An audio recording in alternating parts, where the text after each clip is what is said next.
حسنا، وہ بھی تو اللہ کو قرض دینا ہے، وہ بھی تو عبادت ہے، تو اس میں تو یہ بات آ گئی۔ تو علماء یہ لکھتے ہیں صرف ہمارے اوپر اتنی ذمہ داری نہیں ہے کہ میرے اوپر زکوٰۃ فرض ہو گیا اور ہم نے زکوٰۃ ادا کر دی، نہ، اس کے اوپر بھی تمہاری ذمہ داری ہے۔ ہاں، زکوٰۃ فرض ہے اور وہ فرض عین ہے، اگر آپ کے اوپر آپ کے پاس مال ہے تو زکوٰۃ تو دینا آپ کے لیے ضروری ہے، فرض ہے۔ لیکن اگر آپ کے سامنے کوئی ایسی ضرورت پیش آ گئی، ایک آدمی بہت پریشان ہے اور آپ مالدار ہیں، اس کو پیسے چاہیے، مدد چاہیے، ایک جگہ پہ مسجد کی ضرورت ہے، مسجد نہیں ہے، آپ کے پاس پیسے ہیں، ایک جگہ پہ مدرسہ کی ضرورت ہے اور آپ کے پاس پیسے ہیں، مدرسہ بنانے کی ضرورت ہے، اللہ فرماتے ہیں وَأَقْرَضْتُمُ اللَّهَ قَرْضًا حَسَنًا۔ اگر آپ کے پاس پیسے ہیں تو آپ کے لیے ضروری یہ کہ آپ اپنی زکوٰۃ کے اوپر جو آپ نے زکوٰۃ دے دی اور آپ کے ہاتھ میں جو پیسے ہیں، مال ہے، اس مال میں سے آپ وہاں پہ خرچہ کریں۔ اس کو کہتے ہیں فرض کفایہ۔ ایک ہوتا ہے فرض عین، فرض ہے آپ کے اوپر فرض ہے، یہ کرنا پڑے گا، آپ مالدار ہیں۔ اور ایک ہوتا ہے فرض کفایہ، اگر وہ ضرورت کسی اور کے ذریعہ پوری ہو گئی تو آپ تو معاف ہے، آپ کے لیے معافی ہے۔ لیکن کوئی آدمی وہاں پہ نہیں آیا، مسجد نہیں بنائی، مدرسہ نہیں بنایا، مسلمانوں کی ضرورت پوری نہیں کی، تو آپ بھی گنہگار ہیں، اس کے لیے آپ بھی گنہگار ہیں، چونکہ آپ کے پاس مال ہے۔ اس کو کہتے ہیں اگر کوئی آدمی آ گیا، ضرورت پوری ہو گئی تو آپ کی جان چھوٹ گئی، آپ بچ گئے۔ لیکن اگر آپ نے نہیں کی، وہ بھی نہیں، اس نے بھی نہیں کیا، کوئی آدمی نہیں کیا، آپ کو ذمہ دار ہے اس کا، اللہ تعالیٰ آپ سے پوچھیں گے۔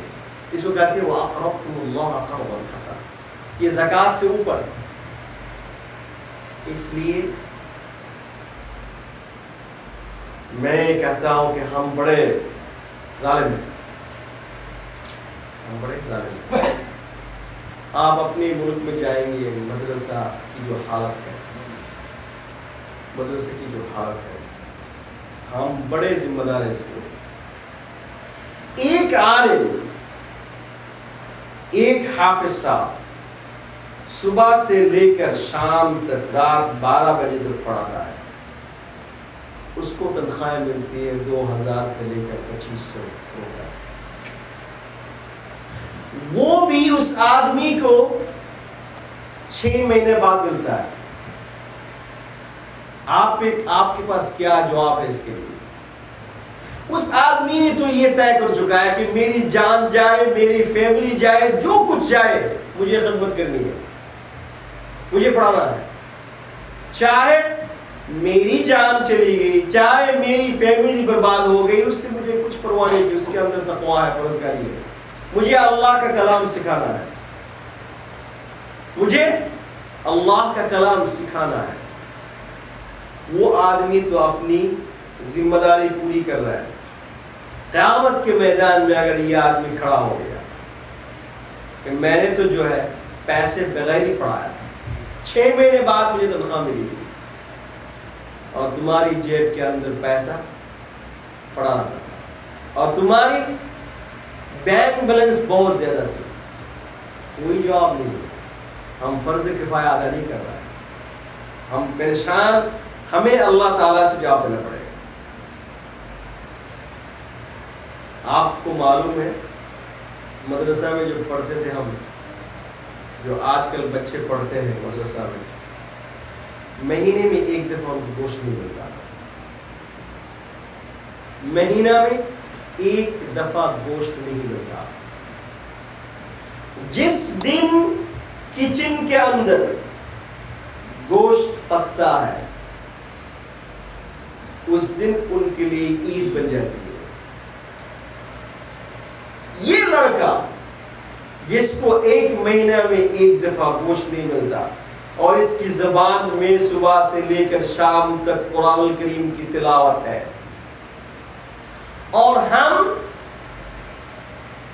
ایک ٹائم میں ایک چکن کھاتے ہیں، اور میری زبان کے اندر قرآن کی تلاوت نہیں، اور نہ ہم اس کے بارے میں سوچتے ہیں کہ چلو $1 ہم بیچ دیتے ہیں، وہ آدمی کو، ایک لڑکا کو ایک دفعہ گوشت مل جائے، ہمارے لیے کوئی جاب نہیں میدان محشر میں۔ اللہ کچھ نہیں، بڑی قربانیاں دیتے ہیں لوگ، بڑی قربانیاں دیتے ہیں، آپ سوچ نہیں سکتے کہ کتنی قربانیاں ہی لوگ دیتے ہیں۔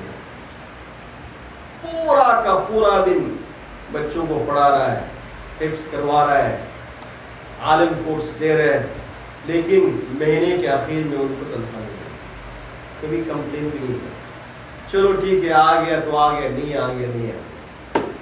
اللہ سبحانہ و تعالی، ہم بہت پیچھے ہیں، میدان محشر میں ہماری باری بہت پیچھے آئے گی، اور یہ لوگ ہم سے آگے جائیں گے، کیونکہ نبی اکرم صلی اللہ علیہ وسلم اسی طریقہ سے ہی زندگی گزارے، اس طریقہ سے زندگی گزارے۔ اللہ فرماتے ہیں لَإِنْ أَقَمْتُمُ الصَّلَاةَ وَآتَيْتُمُ الزَّكَاةَ، اگر تم نماز پڑھی اور تم نے زکوٰۃ ادا کی، وَآمَنْتُمْ بِرُسُلِي، اور تم نے جو ہے میرے رسول پر ایمان لائے، وَعَزَّرْتُمُوهُمْ، اور تم نے ان کی مدد کی، وَأَقْرَضْتُمُ اللَّهَ قَرْضًا حَسَنًا، اور اسی طریقہ سے تم اللہ کو قرض حسنہ، اللہ کو قرض کیوں دیں گے آپ؟ اللہ سبحانہ و تعالی کو قرض دینے کی کوئی ضرورت نہیں ہے، اللہ سبحانہ و تعالی کے ہاتھ میں ہر چیز ہے، اگر ہم دیں گے تو پھر بھی ہم نہیں کہہ سکیں گے کہ بھئی ہم اللہ کو قرض دے رہے ہیں، لیکن اللہ کیوں استعمال ورڈ کیا کہ قرض دے رہا ہے؟ قرض کا مطلب یہ ہوتا ہے آپ لون دے رہے ہیں، لون دے رہے ہیں اللہ کو، تو اللہ سبحانہ و تعالی ایسا ورڈ کیوں استعمال کیا؟ سبحان اللہ۔ مفسرین کرام لکھتے ہیں جب آپ قرض دیتے ہیں تو قرض دار کی ذمہ داری کیا ہوتی ہے؟ اس کو واپس کرے، اور یہ اس کی ذمہ داری ہے، اس کی ذمہ داری ہے کہ وہ آپ کو یہ واپس کرے، اگر نہیں کریں گے تو وہ ذمہ دار بنے گا، وعدہ خلافی کرے گا، لوگ اس کو برا سمجھیں گے کہ کیسا آدمی ہے، تم کسی سے پیسہ لیا اور تم نے واپس نہیں لی۔ اللہ سبحانہ و تعالی یہ بتانا چاہتے ہیں کہ اگر تم میرے پیسے ہی سے کچھ پیسہ دو گے تو یہ میری ذمہ داری بنتے ہے کہ میں تمہیں واپس کروں، واپس کروں۔ اور اللہ نے فرمایا، نبی اکرم صلی اللہ علیہ وسلم نے حدیث میں ارشاد فرمایا کہ آدمی جب اللہ کے راستے میں کچھ دیتا ہے اس سے مال میں کبھی کمی نہیں ہوتا، اللہ سبحانہ و تعالی اس کو بڑھا دیتے ہیں۔ ہم ہمیشہ انٹرسٹ کی باتیں کرتے ہیں، انٹرسٹ تو اللہ دیتے ہیں، اللہ سبحانہ و تعالی ہمیں اتنی انٹرسٹ دیتے ہیں جو دنیا میں کوئی انسان نہیں دے سکتا۔ مثل الذین ينفقون اموالهم فی سبیل اللہ، جس نے اللہ کے راستے میں ایک حبہ، چھوٹا سا ایک دانہ اس نے اللہ کے راستے میں دے دیا، کمثل حبۃ، حبۃ چھوٹا سا، آپ نے دیکھا جو ماسٹر آئل کا جو دانہ ہوتا ہے کتنا چھوٹا ہوتا ہے، اس کو کہتے ہیں حبۃ۔ اس کی کیا حیثیت ہے؟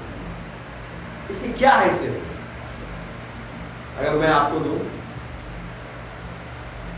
اتنی چھوٹی سی جو ہے، اگر وہ گول کا بھی دانہ ہو پھر بھی تو کچھ بھی نہیں، یہ کیا دے رہے ہیں؟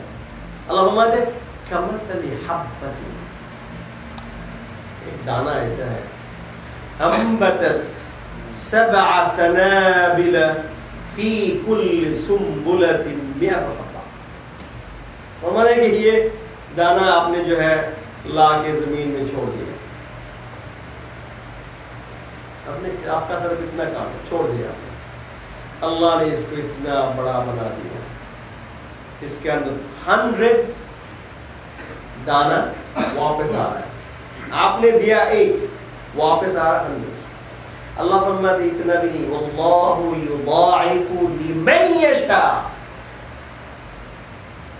700 تو یہ میرا اصول ہے, یہ ذمہ داری ہے میری کہ میں دے دوں 700.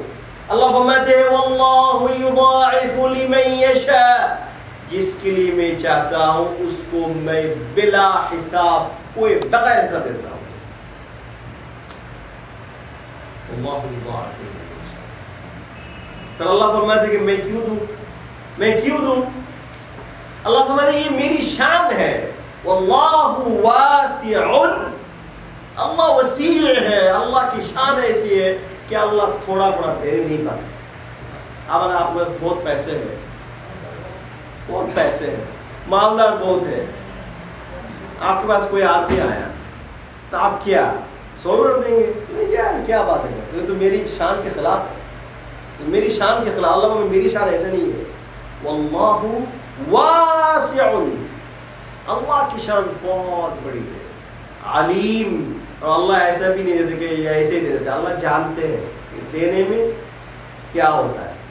دینے والا اچھا ہوتا ہے, لینے والا اچھا نہیں ہوتا. اللہ کو پتا ہے. تو اس لیے اللہ سبحانہ و تعالی تمہیں دینا چاہتے ہیں.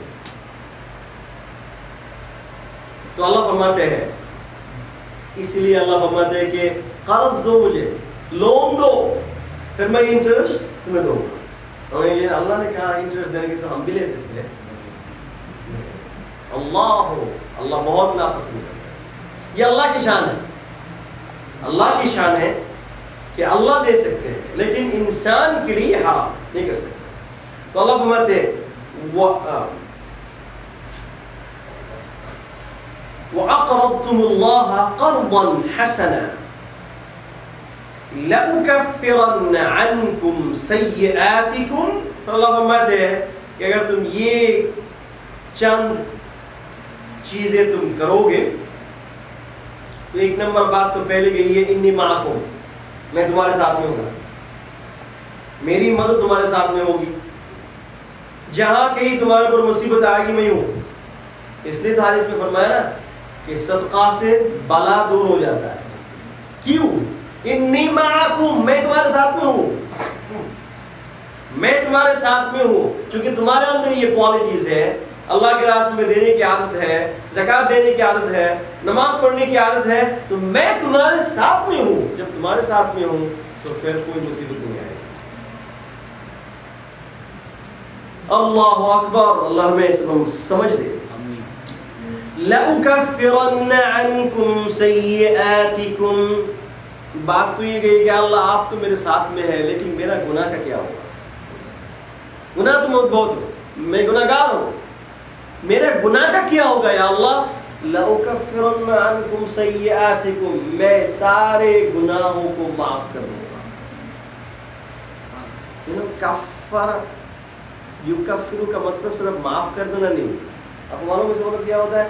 کسی چیز کو بالکل مٹا دینا, کسی چیز کو بالکل مٹا دینا.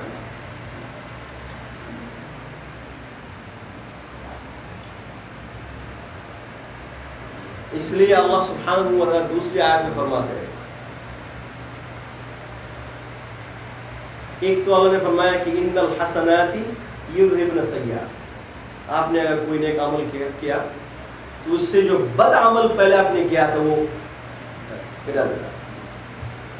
اللہ فرماتے ہیں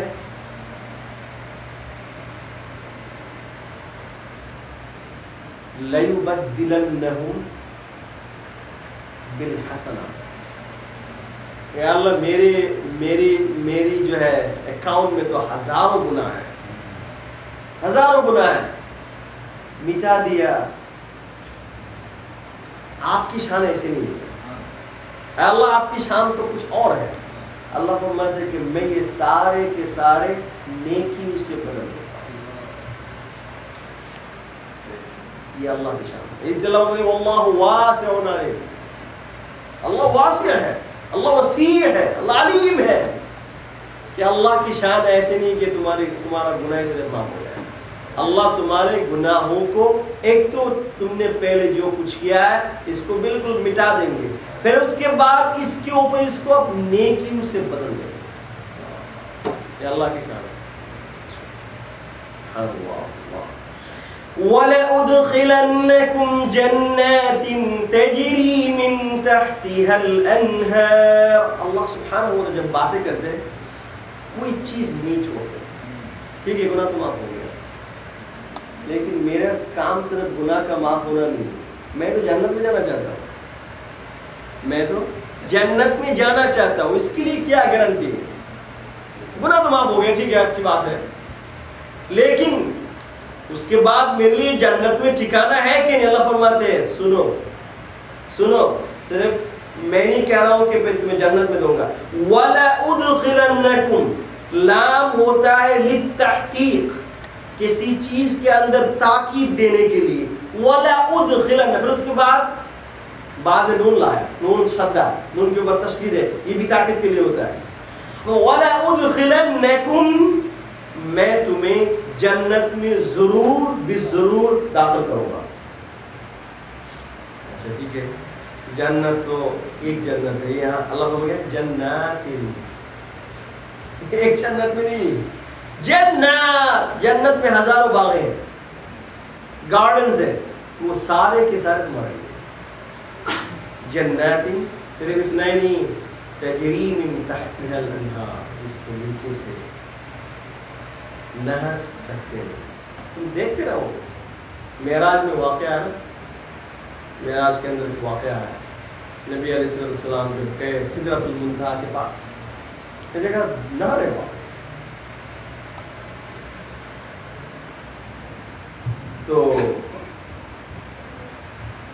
نبی علیہ السلام نے پوچھا جبریل یہ کون سا نہر ہے؟ تو جبریل نے کہا کہ اس کا کنیکشن جنت کے ساتھ ہے، اور اس کی جو مٹی ہے، ایک حدیث میں آیا کہ اس کا جو پانی ہے اتنا سفید ہے، وائٹ ہے، دودھ سے بھی زیادہ سفید ہے، اور اس کے جو نیچے جو مٹی ہے وہ مسک عنبر ہے، اتنا خوشبو اس کے اندر ہے. یہ جنت ہمارے لیے بنا کے رکھی، جنت، وہ جنت ہمارے لیے ہے. نبی اکرم صلی اللہ علیہ وسلم نے کہا، دیکھا میں نے ایک محل بہت خوبصورت، اتنا خوبصورت ہے یہ. تو میں نے پوچھا جبریل بتاؤ کہ یہ جنت کس کے لیے، گھر کس کے لیے، اتنا خوبصورت ہے یہ. جبریل نے کہا کہ یا رسول اللہ، آپ کی امت میں سے جو سب سے ادنا درجہ کا مومن ہے، جس کو ادنا درجہ کی جنت ملے گی، یہ اس کے لیے ہے. اتنا خوبصورت. پھر میں نے دیکھا ایک اور محل اور بھی خوبصورت ہے، بہت خوبصورت ہے. میں نے کہا جبریل یہ کس کے لیے ہے، یہ کس کے لیے ہے؟ یا رسول اللہ یہ آپ کے لیے اسپیشل بنائیے، یہ آپ کے لیے. تو نبی علیہ السلام نے کہا کہ جبریل تو مجھے تھوڑا سا اندر جانے دو، میں دیکھ کے آتا ہوں کیا ہے، کیسے ہے میری جنت. نہیں، اس میں جانے کے لیے آپ کے لیے موت ضروری ہے. جب تک آپ کا انتقال نہیں ہوگا، موت نہیں آئے گی، اس لیے نہیں جا سکتے. اس لیے تو حدیث میں آیا نا کہ موت جو ہے ایک مومن کے لیے الجسر ہے، ایک پل ہے، پل، بریج. اگر آپ بریج نہیں کیسے جائیں گے اس طرح؟ تو جنت میں جانے کے لیے یہ موت بریج ہے. جب تک آپ کے اندر وہ موت نہیں آئے گی نہیں جا سکتا. نبی علیہ السلام نے کہا کہ میں جا رہا تھا کہ دیکھیں خوبصورت عورت، اتنی خوبصورت عورت میں نے زندگی میں نہیں دیکھی. میں نے کہا کہ وہ جبریل یہ کس کی بیوی ہے، اتنی خوبصورت ہے؟ تو نبی علیہ السلام سے کہا جبریل نے کہ یا رسول اللہ یہ حضرت عمر کی بیوی ہے. تو میں نے جو ہے نا اپنا چہرہ کو نیچے کر دیا. میں نے کہا پتہ نہیں اگر عمر کو پتہ چلے، عمر کو پتہ چلے کہ میں اس کی بیوی کے برات، تو وہ تو اس کو بڑا برا لگے گا. تو حضرت عمر جب یہ بات سے رونے لگے، یا رسول اللہ آپ کے ساتھ اور میرے ساتھ کیا تعلق ہے؟ آپ میری بیوی کو دیکھیں گے اس میں میرے دل کے اندر تکلیف ہو، کیسی بات ہے یا رسول اللہ؟ تو نبی علیہ السلام نے کہا کہ عمر کی بیوی بڑی خوبصورت ہے جنت میں دیکھ کے آیا. کیا جنت میں وَلَأُدْخِلَنَّكُمْ جَنَّاتٍ تَجْرِي مِن تَحْتِهَا الْأَنْهَارُ. اس لیے جو ہے نا یہ دنیا کتنی دن کے لیے یا اللہ ہم سب کو یہ سمجھ دے کچھ بھی نہیں ہے. نبی اکرم صلی اللہ علیہ وسلم کے سامنے جب صحابہ کرام بیٹھتے تھے ایسے سنتے تھے اور کہتے یار یہ دنیا چھوڑو، اس دنیا کو چھوڑو، ہمیں تو جاننا چاہیے، ہمیں جاننا چاہیے. نبی اکرم صلی اللہ علیہ وسلم اسی لیے معراج میں گئے تھے کہ ہمیں بتائے کیا ہو رہا ہے اس وقت. اللہ فرماتے ہیں وَلَأُدْخِلَنَّكُمْ جَنَّاتٍ تَجْرِي مِن تَحْتِهَا الْأَنْهَارُ. میں تمہیں جنت میں داخل کروں گا. کوالٹیز کیا ہے؟ نمبر 1 اقمتم الصلاۃ، نماز کو قائم کرو، زکوٰۃ دو، اللہ کے رسول پر ایمان لاؤ، ان کی مدد کرو. رسول نہیں ہے، رسول کی جو سنت ہے اس کی مدد کرنا ہمارے لیے ضروری ہے. رسول کا جو مدرسہ ہے، مسجد ہے، شریعت ہے، دین کا کوئی بھی کام ہو رہا ہے، مدد اس کے اندر مدد کرو. وَأَقْرَضْتُمُ اللَّهَ قَرْضًا حَسَنًا، اللہ نے آگے ہمیں مال دیا ہے، دیتے رہے، اس سے کبھی کم نہیں ہوگا. آخرت بھی بنے گی، دنیا بھی بنے گی.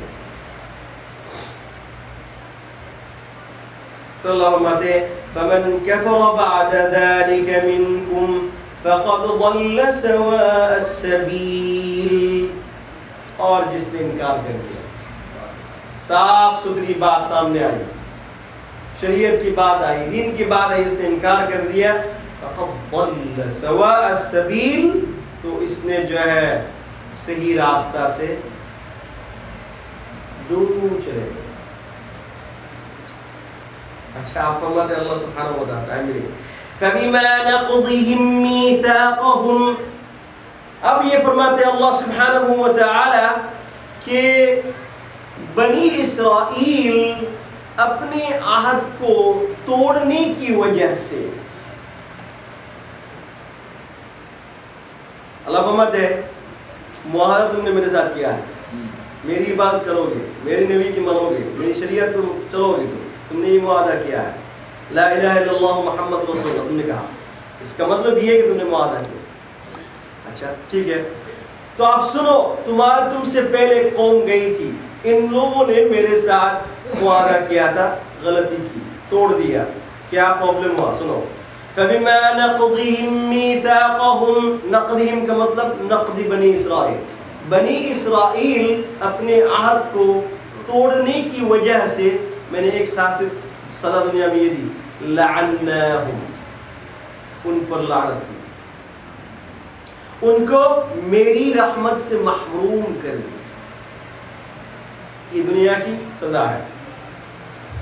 اگر تم میری شریعت پر نہیں چلو گے، سب سے پہلی بات تو یہ ہے لعناہم، اللہ کی لعنت تمہارے اوپر ہے.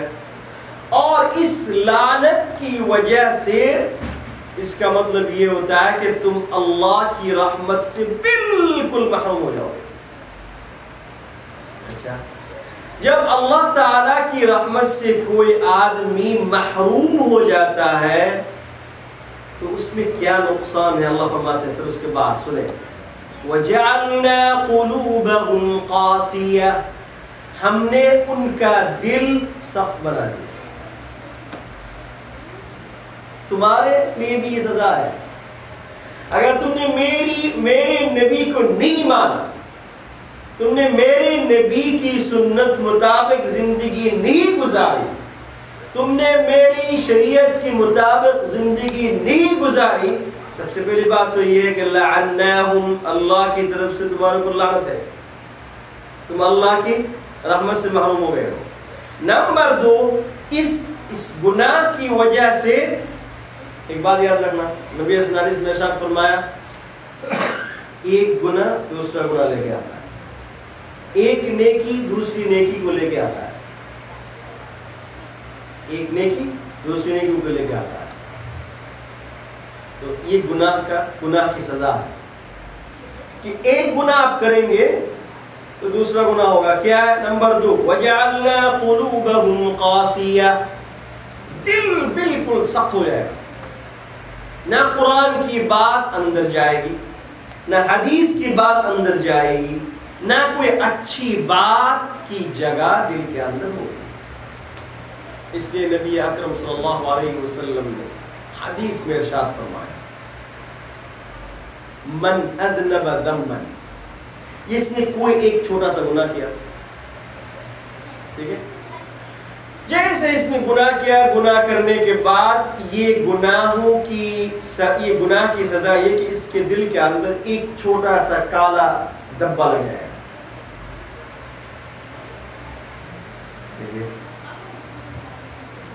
آپ کو معلوم ہے آپ کے بدن کے اندر کوئی بالکل وائٹ کپڑا ہے اور اس چھوٹا سا اسپاٹ لگ گیا، تو آپ کے دل کے اندر کیا ہوگا؟ کب میں اس کو صاف کروں؟ ایسے ہی جب مسلمان نیکر آدمی ہوتا ہے تو جب بھی وہ کوئی چھوٹا سا عمل کرتا ہے تو گناہ کرتا ہے تو اس کے دل کے اندر جو ہے بے اطمینانی اور ایک قسم کے جو ہے یہ شروع ہو جاتا ہے. اب اس نے جو ہے صاف کر لیا تو بالکل صاف ہو گیا، لیکن بعض دفعہ ایسا ہوتا ہے نا کہ بے خیال چلو ٹھیک ہے چھوٹا سا دبا لگے اسے کیا ہوتا ہے، پھر باندھ دو لگے چھوڑ دیا، ٹھیک ہے. اب پھر دوسرا اور ایک آیا اس کے اندر 3 4 5 6 کر کے ایک دفعہ ایسا ہو جاتا ہے کہ اب اس کے دل کے اندر وہ جو پہلا دن تھا جس دن اس کو تکلیف ہو رہی تھی اتنی چھوٹی سی دبا ہونے کی وجہ سے، اب اس کے کپڑے کے اندر اتنا زیادہ لگا ہوا ہے لیکن اس کو کوئی پریشانی نہیں، بالکل چھوڑ دیا کوئی بات نہیں. ایسا کیوں ہو گیا؟ کہ اس کے دل کے اندر جو ایک صفائی تھی وہ نکل گئی اس کے دل کے اندر سے. تو نبی علیہ السلام نے فرمایا کہ جو آدمی کے ایسا کوئی گناہ کرتا ہے دل کے اندر ایسا دبا لگ جاتا ہے 1 2 3 4 وہ دل بالکل کالا بن جاتا ہے. اس کو کہتے ہیں قرآن شریف کے ورڈ میں ران. اللہ نے قرآن شریف میں فرمایا کلا بل ران علی قلوبہم ما كانوا یکسبون. ران کا مطلب یہ ہوتا ہے کیا کہتے ہیں زنگ کو کہتے ہیں ران. اس کے دل کے اندر زنگ لگی. اب اس کو جتنا ہی گناہ کرتا ہے نہ کچھ پرواہ ہے، جو چاہتے ہوئے کر لیتا ہے. کیوں؟ وہ جیسے ایک آدمی بالکل صاف ستھرا انسان ہے، بالکل سفید کپڑا پہنا ہوا ہے، ایک دن چھوٹا سا دبا لگا آپ پریشان ہے، 2 دن 3 دن 4 دن آپ کوئی پریشانی نہیں، ختم. یہ آدمی ویسا ہو گیا. تو اللہ فرماتے ہیں 1 نمبر سزا اس دنیا میں گناہوں کی یہ ہے.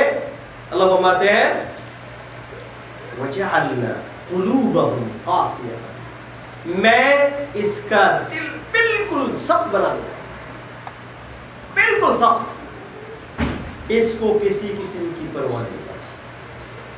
پہلے تو جو ہے ایک نماز قضا ہو گئی اتنی پریشانی ہے، آپ 2 3 4 1 مہینہ 2 مہینہ مسجد کے بھی جاتے کوئی پریشانی نہیں. یہ سب بنا کیونکہ کیا ہو گیا دل میں آہستہ آہستہ آہستہ آہستہ یہ دل بھی تو سخت ہو گیا. اللہ نے قرآن شریف میں سورہ بقرہ میں ارشاد فرمایا کہ لوگوں کا دل اتنا سخت ہوتا ہے، اتنا سخت ہوتا ہے کہ دنیا میں جو پہاڑوں میں کیا ہوتا ہے، سخت چٹان اور پتھر ہوتے ہیں تو بہت سخت ہے، اس کے باوجود اس کے اندر سے پانی نکل آتا ہے اور لوگ اس کا پانی بڑے شوق سے پیتا ہے، بہت صاف ستھرا ہوتا ہے، لیکن یہ انسان کا دل اتنا سخت ہوتا ہے، اتنا سخت ہوتا ہے کہ اس سے کبھی پانی نہیں نکلتا، اس کے دل کے اندر سے کبھی رحم نہیں ہوتا۔ دیکھا آپ نے دنیا کی حالت ہے آج کل، دیکھا آپ نے دنیا کی حالت، آپ دیکھیں ایک انسان 1000 انسان کو اس نے مار دیا، اس کے دل کے اندر ایک قسم تھوڑی سی رحم بھی نہیں ہے اس کے دل کے اندر۔ کیا ہوا؟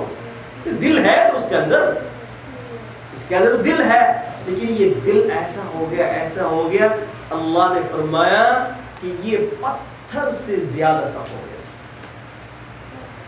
پتھر سے زیادہ سخت ہو گیا۔ ورنہ ایک کیسا انسان ہے، ایک انسان دوسری انسان کو اپنے ہاتھ سے مار دیا، سبحان اللہ، کیسا ہو سکتا ہے؟ کہاں رحم کہاں گیا، کہاں چلا گیا اسے؟ ارے بھائی چلا گیا کیونکہ اس کا دل بالکل خراب، گندا ہو گیا، بالکل گندا ہو گیا، کالا ہو گیا، اس کے دل کے اندر کوئی اچھی بات، کوئی اچھا اخلاق کچھ نہیں ہے۔ اس لیے اللہ فرماتا ہے کہ دیکھو یہ میں کر دوں گا، اب تو بالکل تم کہہ رہے ہو کہ نہیں کچھ نہیں ہوگا، کچھ نہیں ہوگا، وَجَعَلْنَا قُلُوبَهُمْ قَاسِيَةً، میں تمہارا دل بالکل سخت بنا دوں، پھر تمہیں جو ہے آخرت کی بات، دنیا جنت کی بات یا نبی کی بات یا آخرت کی کچھ پسند نہیں آئے گا۔ اچھا جب دل سخت ہونے کیا کرتا ہے، یا اللہ فرماتے ہیں يُحَرِّفُونَ الْكَلِمَ عَن مَّوَاضِعِهِ، جب ان کا دل سخت ہو گیا تھا تو کیا کرتے تھے، یہ اللہ کی کتابوں کو چینج کر دیتے تھے، اللہ کی جو احکامات ان کے سامنے آیا کرتے تھے، یہ احکامات کو، ایک آدمی کا دل کتنا خراب ہو تو اللہ کا حکم چینج کر سکتا ہے، اس کا دل کتنا خراب ہے کہ اللہ کی طرف سے جو حکم آیا، اللہ کی طرف سے جو کتاب آئی ہے، جس کو نبی لے کے آئے ہیں، جبریل لے کے آئے ہیں، جس کو پتا ہے کہ اللہ کی طرف سے آئے ہے، وہ آدمی کا دل کتنا سخت ہو سکتا ہے کہ اس آدمی اللہ کی کتاب کو چینج کر دیتا ہے۔ اللہ فرماتے ہیں یہ بھی تم کرو گے، یحرفون الکلم عن مواضعہ، جس طریقہ سے وہ لوگ کرتے تھے کہ اپنی کتاب جو اللہ کی طرف سے آئی تھی اس کو چینج کر دیتے تھے، اس کے ورڈ بھی چینج کر دیتے تھے، حکم بھی چینج کر دیتے، کہہ دیتے کہ یہ اللہ کی طرف سے نہیں ہے، یہ اللہ کی طرف سے ہے، اپنی طرف سے بنا لیتے۔ کتنا دل خراب ہو گیا، اللہ مدد میں کر دوں گا، یہ عذاب ہے۔ فرماتے وَنَسُوا حَظًّا مِّمَّا ذُكِّرُوا بِهِ، اللہ فرماتے ہیں کہ یہ لوگ نصیحت کا جو حصہ جس سے فائدہ اٹھانا چاہیے تھا وہ بھول جائیں گے۔ وَنَسُوا حَظًّا مِّمَّا ذُكِّرُوا بِهِ، جس نصیحت اللہ کی طرف سے ان کے پاس آئی ہے، اس نصیحت سے فائدہ اٹھانا یہ بالکل بھول جائیں گے۔ یہ اللہ کی طرف سے عذاب ہے۔ یہ تو ہماری حالت یہی ہے، ہماری حالت یہی ہے نا کہ ہم کبھی بھی اللہ کی کتاب اور اللہ کے نبی کی سنت سے نصیحت حاصل نہیں کرتے، بھول گئے ہم لوگ، پیچھے چھوڑو اس کو، یہ تو 1400 سال پہلے کی بات ہے، تو کیا باتیں کر رہے ہو اب، یہ نہیں چلے گا کیا؟ وَنَسُوا، بھول گئے، یہ بھول گئے، اس کو پتا تھا پہلے، اب وہ بھول گئے کہ چلو ٹھیک ہے یہ تو پرانی بات ہے، کیا سنیں گے اور کیا مانیں گے۔ وَنَسُوا حَظًّا مِّمَّا ذُكِّرُوا، اللہ فرماتے ہیں وَلَا تَزَالُ تَطَّلِعُ عَلَىٰ خَائِنَةٍ مِّنْهُمْ، صرف اتنی بات نہیں کہ ایک دفعہ ان سے یہ ہو گیا، آپ ایسی باتیں ان سے ہمیشہ سنتے رہیں گے۔ وَلَا تَزَالُ تَطَّلِعُ عَلَىٰ خَائِنَةٍ مِّنْهُمْ، دین کی خلاف باتیں، شریعت کی خلاف باتیں، یہ ہمیشہ آپ سنتے رہیں گے، ان سے یہ کرتے رہے گا ہمیشہ یہ باتیں۔ اس لیے آپ دیکھیں گے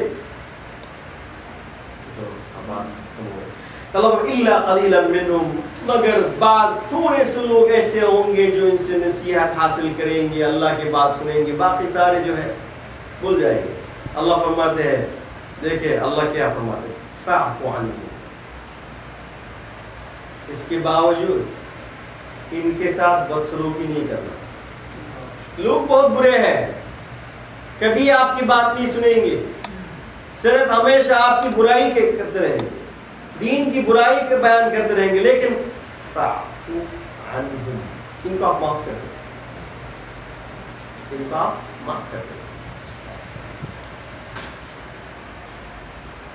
وصفح، اور ان کے بارے میں آپ دل کو صاف رکھیں۔ کتنا بڑا دل چاہیے اس کے لیے، سبحان اللہ، یہ اسلام ہے۔ اللہ فرماتے ہیں کہ اتنا بڑا کام کیا ان لوگوں نے، جس کے اوپر اللہ کی طرف سے لعنت ہے، جس کا دل بالکل سخت ہو گیا، جس نے اللہ کا کلام چینج کر دیا، جس نے اللہ کے دین سے بالکل دور پہنچ گئے اور ان کو کبھی سننا بھی نہیں چاہتے، اور آپ ہمیشہ سنتے رہتے ان سے ہماری برائی برائی، پھر بھی اللہ فرماتے ہیں فاعف عنہم، معاف کر دیں۔ کیا ان کے پیچھے آپ پڑتے ہیں؟ اللہ یہ کہنا چاہتے ہیں کہ دیکھو پتہ نہیں ہے کہ ہو سکتا ہے تمہارا جو یہ اخلاق ہے، معاف کر دینا، درگزر کر دینا، یہ کبھی بھی ہو سکتا ہے کہ ان کی برین میں کلک کرے، تو پھر آپ کی بات سن لیں۔ آپ سوچیں کہ اتنی بات کی اجازت ہماری نہیں ہے، مگر ہماری نقل و حرکت، ہماری کسی قسم کی بد اخلاقی کی وجہ سے کوئی آدمی اگر دین سے دور ہو گیا، نبی کو کہہ رہے ہیں اللہ سبحانہ، نبی اللہ کے حبیب، بہت بڑا جرم ہے کہ میری بد اخلاقی کی وجہ سے کوئی آدمی دین سے دور ہو گیا، اللہ اس کو برداشت نہیں کرے، اللہ اس کو برداشت نہیں کرے۔ فاعف عنہم ان اللہ یحب المحسنین، اللہ فرماتے ہیں کہ اللہ سبحانہ و تعالی بے شک ان لوگوں کو پسند کرتے ہیں جو لوگ لوگوں پر احسان کرتے ہیں۔ خیر انشاءاللہ پھر نیکسٹ یہاں سے کریں، جزاکم اللہ خیر۔